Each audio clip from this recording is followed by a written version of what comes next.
네, 추석 연휴에 이분의 그 앞으로의 계획이 궁금해서 연결해 봅니다. 도태우 변호사 연결합니다. 안녕하세요. 네, 안녕하십니까, 대표님. 네, 아이고 우리 도태우 변호사가 앞으로 어떻게 싸울 것인가 많은 분들이 기대하고 있는데 향후 계획이 어떻게 됩니까? 추석 연휴 지난 다음에. 네, 그 추석 전에도 그 대한민국을 지키는 변호사와 시민 모임, 네. 우리 선진 변협 선진 변협, 중심으로 이렇게 활동을 했었는데요. 네. 그 추석 후에도 그 여러 방면에서 선진 변협과 함께 이렇게 할 예정이고요. 네. 그 추석 직전에 그 동성혼 합법화 문제로 그 대법원의 판결을 비판하는 국회 세미나를 열었었습니다. 예. 그래서 그 부분을 10월 27일 날 네. 그 200만 국민 대회가 기독교계를 중심으로 예정되어 있는데요. 오, 이게 예. 단지 교계만이 아니라 헌법 가치 수호의 문제이기 때문에 우리 선진 변협도 적극 동참할 예정입니다. 아, 그렇군요. 이제 그 부정선거와의 싸움은 어떻게 선진변협하고도 합니까? 아니면 뭐 국투본이라든가 이런 데하고 연대하십니까? 우리 박주현, 윤영진 변호사, 네. 현성삼 변호사, 이렇게 기존에 부정선거와 많이 싸우셨던 분들이 선진 변협에 함께 하고 계시거든요. 오, 예. 그래서 그 부분 중요한 영역으로 계속 네. 이어지고 있고요. 네. 그 검찰이라든지 그 법원이 네. 너무나 이런 그 진실 규명에 있어가지고 네. 그 비협조적이었기 때문에 네. 지금까지 계속해서 많은 애로를 겪고 있는데요. 예. 그 박주현, 윤영진 변호사님 특히 포기하지 않고 네. 지속적으로 이렇게 싸워오고 계시기 때문에 예. 추석 후에도 또 국감도 있고 해서 네. 그 선관위에 대한 그 국감 질의를 통해서 많은 부분 또 이렇게 그 투쟁이 이어질 예정으로 알고 있습니다. 이제 선관위 국감 질의하는 거는 우리 도태우 변호사나 뭐 박주현 변호사라든가 현역이 아니기 때문에 국감 질의에 들어갈 수가 없잖아요. 네. 아마 참고인으로 아. 선거에 이렇게 투쟁하시는 분들 중에 아. 저는 아닌데 아. 아마 참고인으로 출석하시기 쉬울 것 같아요. 아, 그렇군요. 분도 있고, 그리고 또 그 물 밑에서 여러 가지 뭐 질의 사항이라든지 자료 요청이라든지 그런 부분에 대해서 아무래도 기존에 싸워오셨던 분들이 상세히 아시니까 그런 부분에 대해서 그 협력하면서 이렇게 의원실에 도움을 주고 계신 것으로 알고 있습니다. 아, 그렇군요.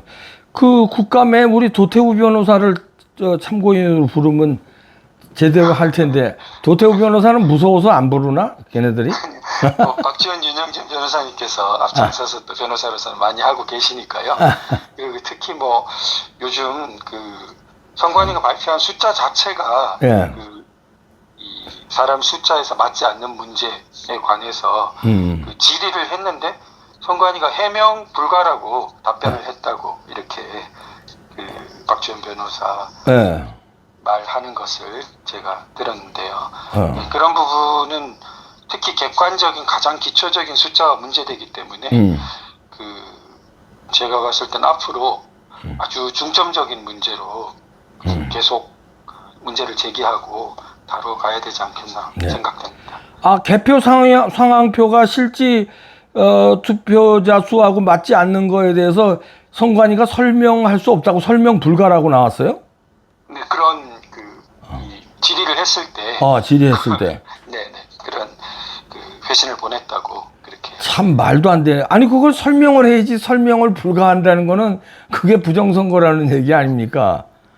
그 국가기관 특히 그 선거 관리를 책임지고 있는 기관에서 네. 보통 문제가 아닌데요. 그러게요. 저희가 뭐 이 싸움을 해왔던 분들은 너무 뭐 새삼스러운 일도 아니고. 그렇죠. 예. 그거야 뭐. 그렇지만 그 사실 그 이 문제에 대해서 냉담하거나 좀 관심을 덜 가진 분들이 들었을 때는 뭐 말이 안 된다고 생각하시잖아요. 그렇죠. 숫자가 기본적으로 맞지 않는데 그걸 해명 불가. 그런데 그런 사실이 덜 알려져 있지요. 그 부분이.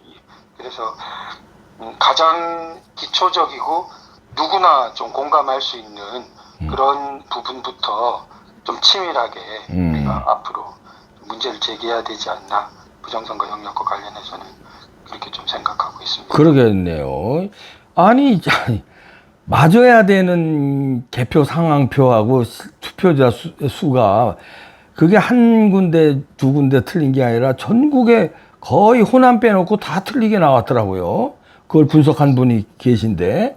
네. 그러면은 선관위가 뭐 이건 이래서 틀린 거다 하고 설명을 하고, 근데 뭐 지들 변명이라도 뭐 이건 이렇게 틀렸는데 별거 아니라는 둥, 아니 설명도 해야지. 설명을 불가하면은 이게 뭐 그냥 배째라 이겁니까?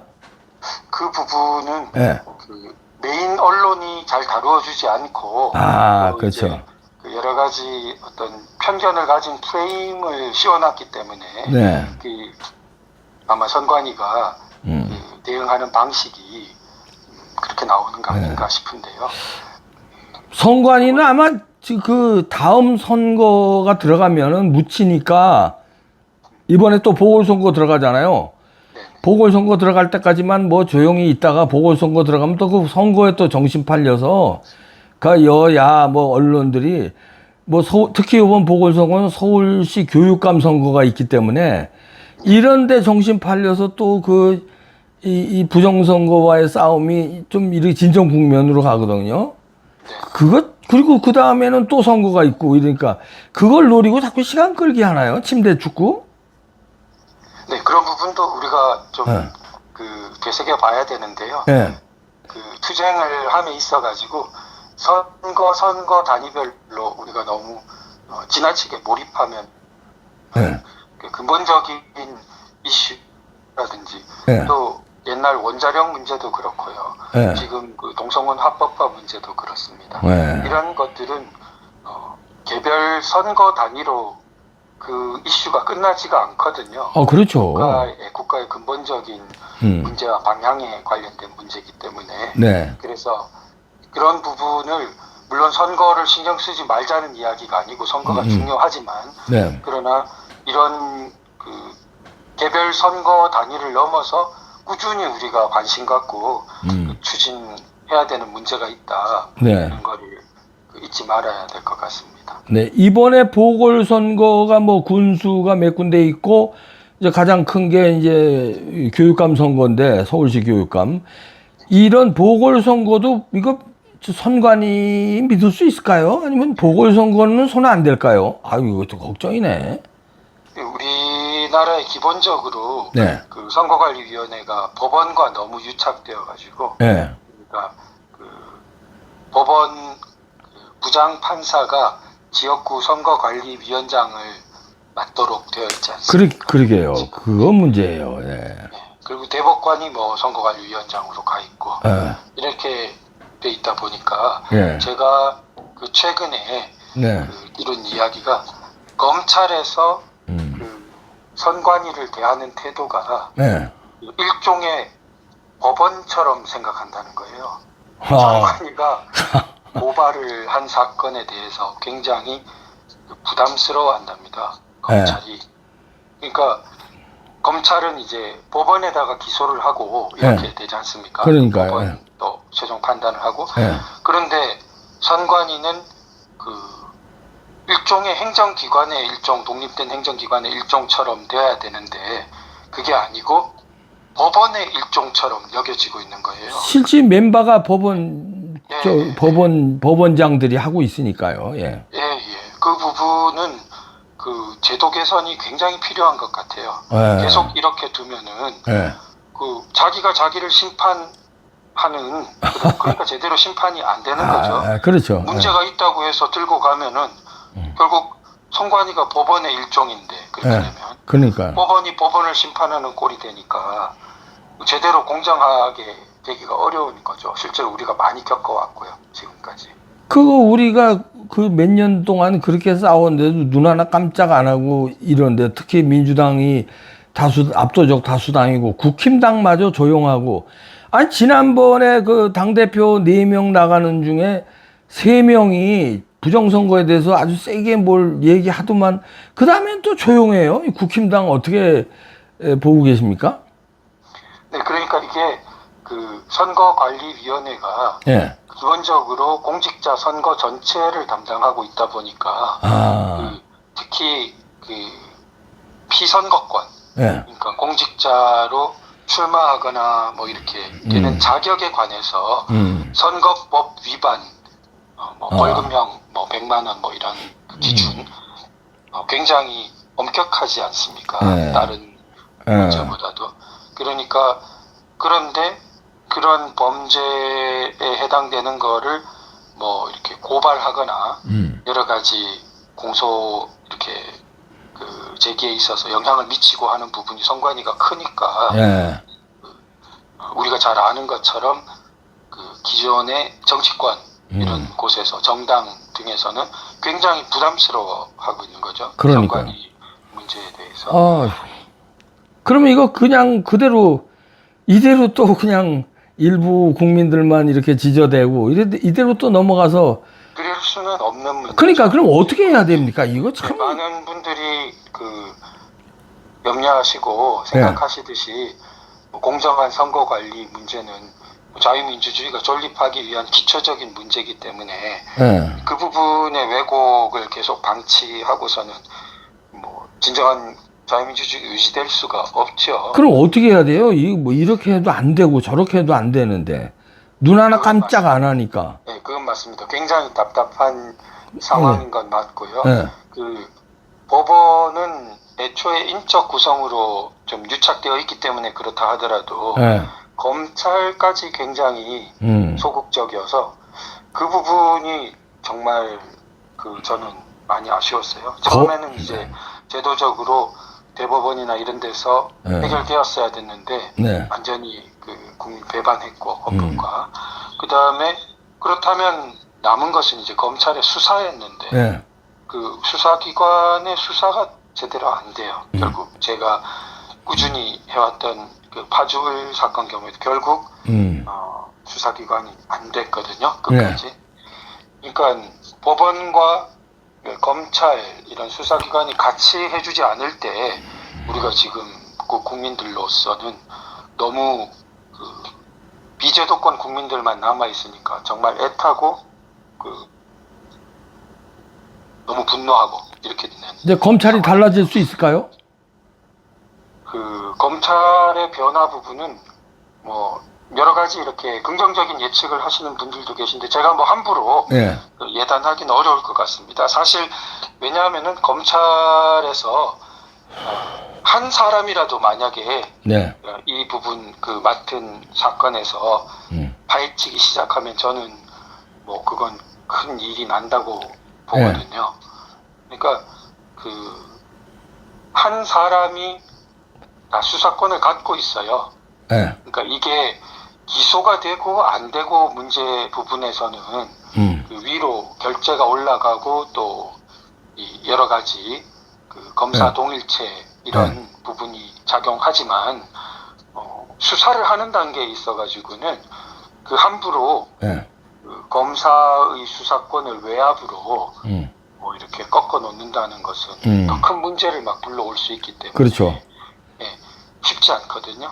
그래서 그 정말 한 사람이 엄청난 일을 할 수 있는 부분이거든요. 네. 한 사람의 검사만이라도 이거 내 지금 하나 그 지역구의 숫자 자체가 안 맞잖아. 네. 그러면은 이거를 그냥 좌시할 수 없다. 네. 그런 부분에 왜 숫자가 안 맞는지 선관위를 불러서 물어보고 이렇게 이제 수사가 시작되어 가는 거죠. 예. 그렇게 된다면 저는 뭐 엄청난 물꼬가 트일 거라고 봅니다. 그런데 그런 한 사람의 검사를 기다리는 상황이죠. 사실 저희 아니 어떻게 기다렸는데 아니 어떻게 대한민국의 한 사람의 아니 교수들 6천 명 이상의 교수 정교모에서도 부정선거라고 성명서 내고 이 많은 뭐 통계학자들이 부정선거라고 그러고 그다음에 변호사들이 수많은 변호사들이 부정선거라고 그러고 그런데 어떻게 한 명의 검사가 없습니까? 이거는 뭐 검사라는 조직이 어떻게 해서 한 명이 안 나옵니까? 네, 뭐 앞으로 아직 우리가 포기할 수 없으니까 그 지금 중앙지검에서 수사하고 있다는데 그 뭐 누구 검찰총장도 바뀌었으니까 심우정 총장한테 좀 기대할 수 있을까요? 뭐 제가 함부로 예단할 수 있는 문제는 아닌 것 같습니다. 그런데 어쨌든 검찰총장이 바뀌는 시기고 그러니까 우리로서는 뭐 포기할 수 있는 문제가 아니니까 그런 부분에 대해서 다만 조금 더 국민 누구나 공감하고 쉽게 좀 이해할 수 있는 방식으로 계속 우리가 제시하는 방법에 대해서는 좀 더 고민하면서 계속 개선시켜 나가야 될 거라고 생각됩니다. 이게 우리가 좀 화나고 시간이 오래 걸리고 하다 보니까 하던 대로 우리 부정선거를 같이 생각하는 분들 사이에서의 언어로 계속 하기가 쉽다고 생각되거든요. 근데 그렇게 되면은 그 문제에 대해서 좀 익숙하지 않은 분들한테는 쉽게 다가가지 못하는 부분도 있다고 생각됩니다. 그러니까 좀 그런 분들을 처지를 바꾸어서 많이 생각해가지고 그분들은 이제 또 왜곡된 정보나 주장도 많이 접하게 되는 분들이잖아요. 그러니까 그런 분들한테 어떻게 즉각 쉽게 이렇게 좀 이해되고 마음을 바꾸고 납득할 수 있는 방법에 대해서 우리가 지속적으로 좀 고민해 가야 된다고 생각합니다. 이게 제 생각이 이런 것 같아요. 딱 떨어지는 거 하나만 있으면은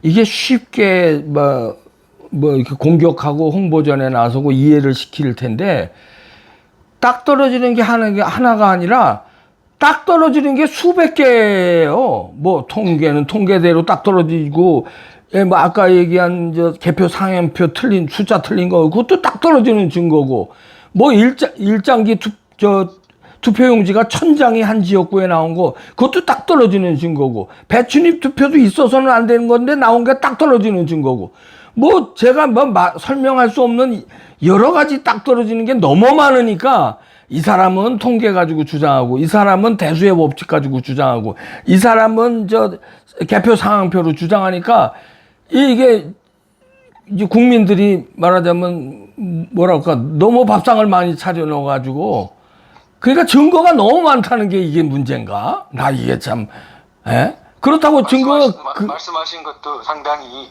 뜻밖으로 우리가 좀 일리 있는 부분이거든요. 어떤 면에서는 좌익 진영의 선동 방식을 보면은 여러 개를 하지 않거든요. 그러니까요. 하나를 예를 들어 뭐 여성 누구를 공격한다 이러면 집요하게 표적이 된 뭐 박 대통령 때 보듯이 그렇게 막 공격하지 않습니까? 이제 그런 식으로 딱 이렇게 일종의 선택과 집중식의 그게 있는데 우리 우파 진영 경우에는 좀 그런 컨트롤 타워가 부족해요. 좌익과 달리 원래 뭐 저희는 좀 자유 진영이다 보니까. 그러니까요. 그러네요. 그런 것도 애로사항이 좀 있네요. 네, 하여튼 도태우 변호사가 굉장히 하도 좌파들의 공격을 당하고 국힘당에서조차 공격을 많이 당해서 그런지 상당히 조심스럽게 나 이제 스탠스를 취해야 되네. 뭐 그닥 조심스럽습니다. 네. 우리가 좀 저희를 잘 이해하지 못하는 분들한테도 좀 잘 이해될 수 있도록 맞아요. 이런 방향에 대해서 좀 많이 고민이 필요하다. 안 그러면은 우리 목적을 달성하는 것도 그렇게 되어야 달성하기가 더 쉽지 않습니까? 맞습니다. 제도권 부분이 잘 안 움직이고 있으니까 그렇다면은 국민들만이라도 압도적으로 우리 쪽으로 좀 기울어야 되는데 맞습니다. 그러자면은 기존에 마음을 못 내고 있던 분들이 돌아서야 됩니다. 그러게요. 네, 맞습니다. 하여튼 여러 가지로 어려운 상황에 도태우 변호사에 대한 기대가 국민적 기대가 크니까 추석 연휴 다음에 선진 변협과 함께 가열차게 좀 해결해 주시기를 열심히 하겠습니다. 기대하겠습니다. 네, 감사합니다. 네, 감사합니다. 네, 감사합니다. 네. 아이고 도태우 변호사 워낙 성품이 인품이 아주 훌륭하죠. 아, 이러니까 이제 못 살게 구는 거예요. 인품이 좋으니까 이놈들이.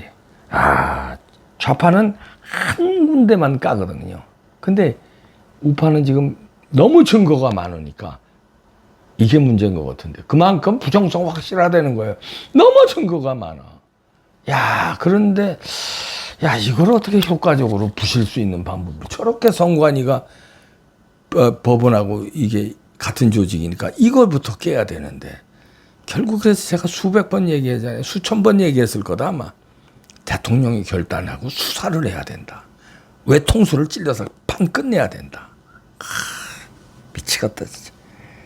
한가위 도도 돌도 말고 한가위만 같아라 그러는데 금년 한가위도 뭐 시원하진 않네요. 포기하지 않습니다. 예, 여러분들도 포기하지 마세요.